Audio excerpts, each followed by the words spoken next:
Hi everyone, it's me, Tim. Today I want to talk about creating playtest plans. This is something that's really important if you're making an RPG, and yes, this is going to be about making them for RPGs, because that's what I make. I've been asked a lot about what procedure I follow, and it's been a little different for some of them, and I'll go over that. I spent a lot of time trying to find the plans. I know I wrote specific plans down. I remember writing the Temple of Elemental Evil playtest plan, but I went through all my Troika note archive and I couldn't find anything. Although I did find an email referencing the vampire playtest plan, but it wasn't attached to the email. So I don't know, maybe someone else mailed them that and I was just talking with them about it. But in general, I make playtest plans when the QA is going to be done out of house. Fallout was in house, and I met with that QA lead every Friday. Arcanum was in house, but also at the publisher. So we did give them a general playtest plan. And I think it was just, hey guys, try to make a bunch of different kinds of characters. I learned my lesson on that. So both Temple and Bloodlines had very specific playtest plans, which I will go over what you're supposed to do. The Outer Worlds Obsidian was back in house, and it was really awesome. And the lead drew up plans for that game, plus a really cool app, and I'll mention that too. So, for RPGs in general, let me talk about how your plans should look. I think they should cover the player build, the player behavior, player leveling, a little reverse planning based on the end slides you're making, and then finally some play options. So let's go over those in order. The player build is basically the test plan on telling the player or the tester what kind of player character to make. If you're making a class-based game with roles, this might be, hey, make this class, roll until you can make this class and this race with this minimum set of attributes. That's, in D&D, that's pretty much all you have control over. You may be able to pick a specialization or have a familiar. That's class dependent, but in general, make these classes and these class race combinations with this minimum attribute. If you're making more of a skill-based game, and a lot of my games were skill-based, then you're going to want to specify, hey, make characters with these minimum attributes and skills and traits and backgrounds, whatever you can put points in, all the different kinds of interesting characters you can make. So for Arcanum, I would often say, like, make a pure tech guy, like a gunslinger, or make a pure magic guy, like a wizard. Make a person in between, make like a swordsman, and this person is going to be neutral. They're going to be a 0 on the tech magic meter. Either way, you want to delineate in the plans, whether you're making class or skill-based, all the different combinations that you want tested. Keep in mind that it is rarely going to be possible for you to test every combination. Your players will test every combination, but there's no way you can. I believe Arcanum had a million combinations you could just start with, not even going into how you play that character and how you level that character. Which, let me get into that. Player behavior. Sometimes you will want to make a test plan that includes not just how to build the character, but how you want them to play. This could be something like, hey, I want you to kill every NPC you come across. This is the psychopathic murder hobo playthrough that you want to make sure your game is still playable, especially the main story arc, if everybody dies. This can be very difficult because sometimes you will discover that quests can't even be given to the player character because they killed the quest giver. This is why you sometimes have quest givers behind glass, or they call you, or they send you a courier will show up and go, you've got a note, and and even if you kill the courier, the note's on them, so you get the quest even if NPCs get killed. You also might have playtest notes that say you have to take every quest if you're offered it. If you're offered a quest, you have to take it, and you have to complete it before you move on to the next hub. Even if the quest sends you somewhere else, go do that one thing at that other place and come back. So do all the quests that you get and make sure they're completed before you move on to the next major act or hub in the game. You may get a play behavior note saying, I want you to try to resolve every conflict using dialogue, bribery, intimidation. Note those last two may not require going into dialogue, depending on what kind of game you're making, before you do combat. So in other words, you tell them, Maybe you made a character with high speech or high intimidation, or you're told to make a character to try to get as rich as possible. And then you, under behavior, you write, before you fight, see if the game gives you an out. And if it does, take it, because you want those tested. You might give them a behavior like try to steal everything. And this may or may not be connected with a player build that's got the a high pickpocket skill or lockpicking skill. You might want to combine it with something that doesn't. And then I want to see what the game does when people steal things and get caught a lot. Sometimes you have play behavior that are just limitations. Like the game provides certain features and I don't want you to use them. This may be something like play the whole game without using fast travel. Or play the whole game without ever repairing your weapon. And if that means a weapon breaks, get a new weapon. So that would be an interesting way of playing, because you want to see if the game is playable with someone who is going to do that. Because you sometimes find that you're right down a limitation that you think, this makes the game harder. And then you discover, no, for some reason you didn't plan on it, makes the game uncompletable. So you've got to check those. So beyond player behavior, there's player leveling. And this is sometimes tied with the kind of build they made and sometimes not. But it's basically saying when your character levels up, here's how I want you spending whatever your options are, whatever your skill points are. If you're given options to buy perks, here's what I want you to do.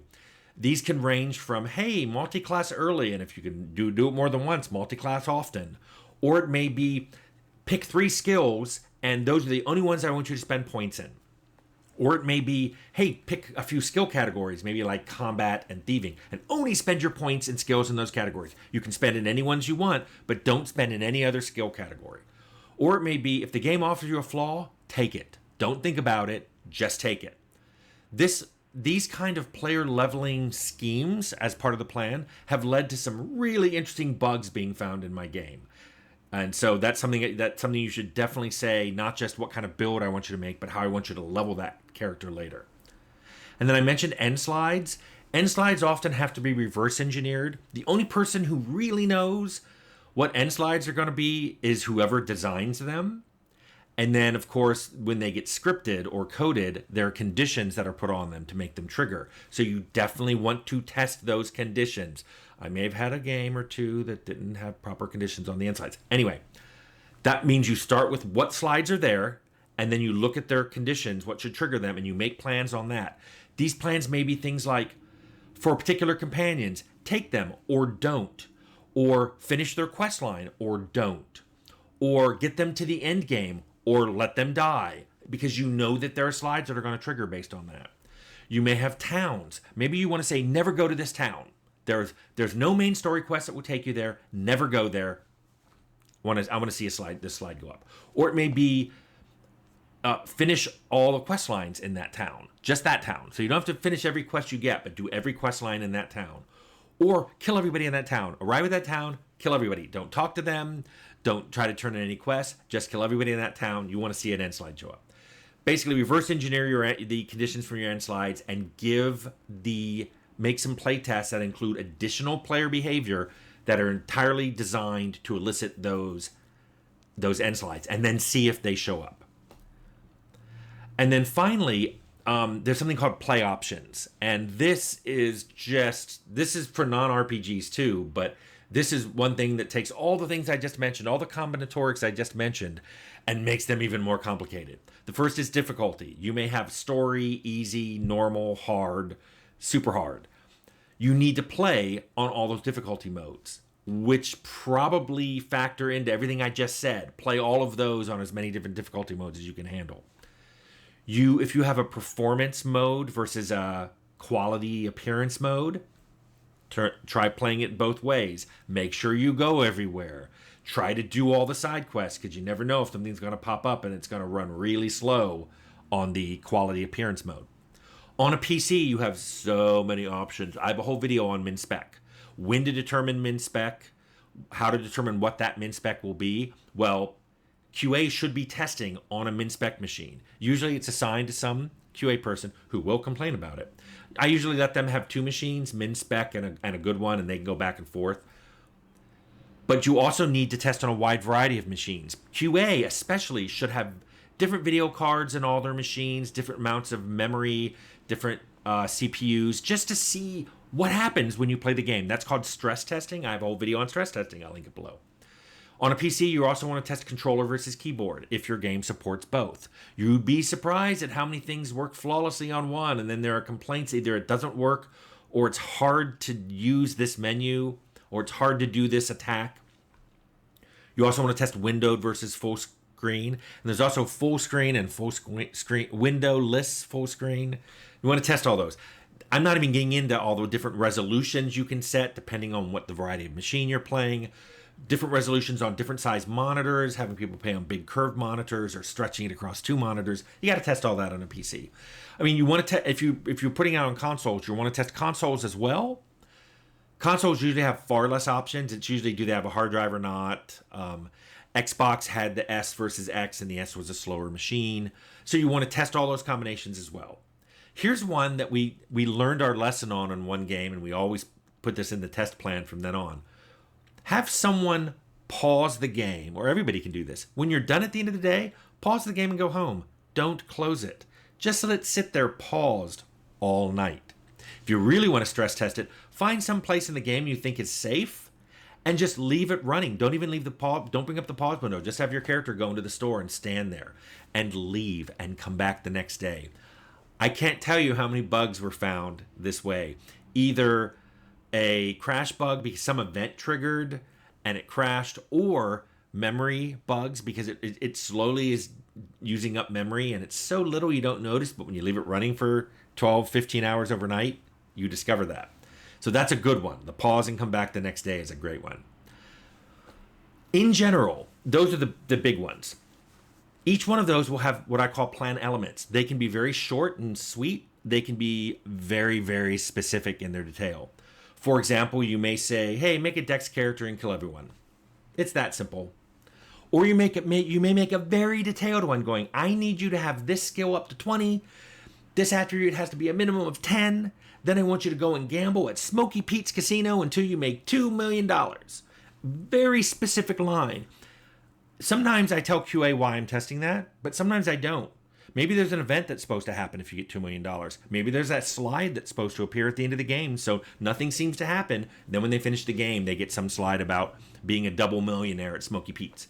But occasionally you will have very specific things like that. By the way, having both specific and general ones are good.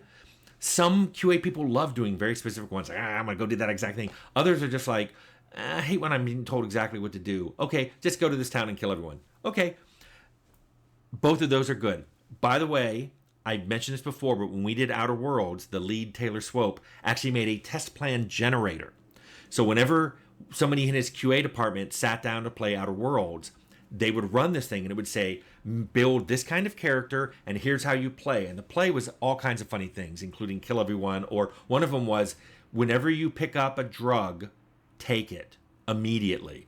I got that one once, and that led to a very interesting playthrough. Anyway, there's a whole video on that as well. Anyway, I hope this gives you a good idea of how to make test plans for role-playing games. And I hope this answered all the questions I got here and there from people going, I don't know how to start making test plans for role-playing games.